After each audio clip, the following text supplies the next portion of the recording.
अस्सलाम वालेकुम व्यूवर, मैं हूं शहबाज और आप देख रहे हैं मेरा यूट्यूब चैनल। आज हम बात करेंगे जी डाइजेक्स एमपी सिरप के बारे में। ये जो डाइजेक्स एमपी सिरप है, ये ख़ास तौर पर इस्तेमाल किया जाता है अगर आपको स्टमक पेन है, यानी कि मैदे में दर्द रहता है, या स्टमक यानी कि मैदे में जो है आपको वरम है, या फिर अगर आपके सीने में जलन होती है तो आप ये जो है सिरप इस्तेमाल कर सकते हैं। इसका जो तरीका इस्तेमाल हो उस पर भी आज हम बात करेंगे, लेकिन इससे पहले मैं आपको बताता चलो इसकी जो डोज़ है वो है जी 2 चम्मच सुबह और 2 शाम को खाना खाने से पहले बड़ों के लिए।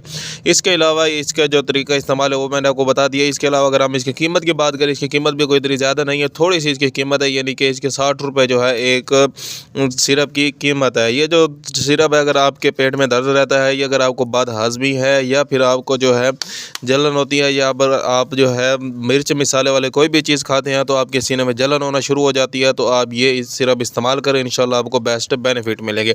इसके अलावा मैं आपको बताऊं, ये जो सिरप है आपको हर मेडिकल स्टोर से आसानी से मिल जाएगा। इसके कोई इतने ज़्यादा साइड इफ़ेक्ट नहीं है। जी हाँ व्यूअर, ये सिरप पीने से जो है आपको मोशन हो सकता है, आपके सर में दर्द हो सकता है। इसके अलावा गैस अगर आपको है तो आप ये सिरप इस्तेमाल कर सकते हैं। अगर आपको जो है गैस रहता है, गैस की वजह से भी सर में दर्द हो सकता है, तो अगर आपके ज़्यादा सर में दर्द रहता है तो जो गैस की वजह से है, तो आप ये सिरप इस्तेमाल कर सकते हैं। ये जो सिरप है आपको हर मेडिकल स्टोर से आसानी से मिल जाएगा। अगर आपको कोई भी बात समझ नहीं आई तो हमें कमेंट लाजमी करें। मिलते हैं अगली वीडियो में, अब तक के लिए हमें इजाज़त दें। अल्लाह हाफिज़।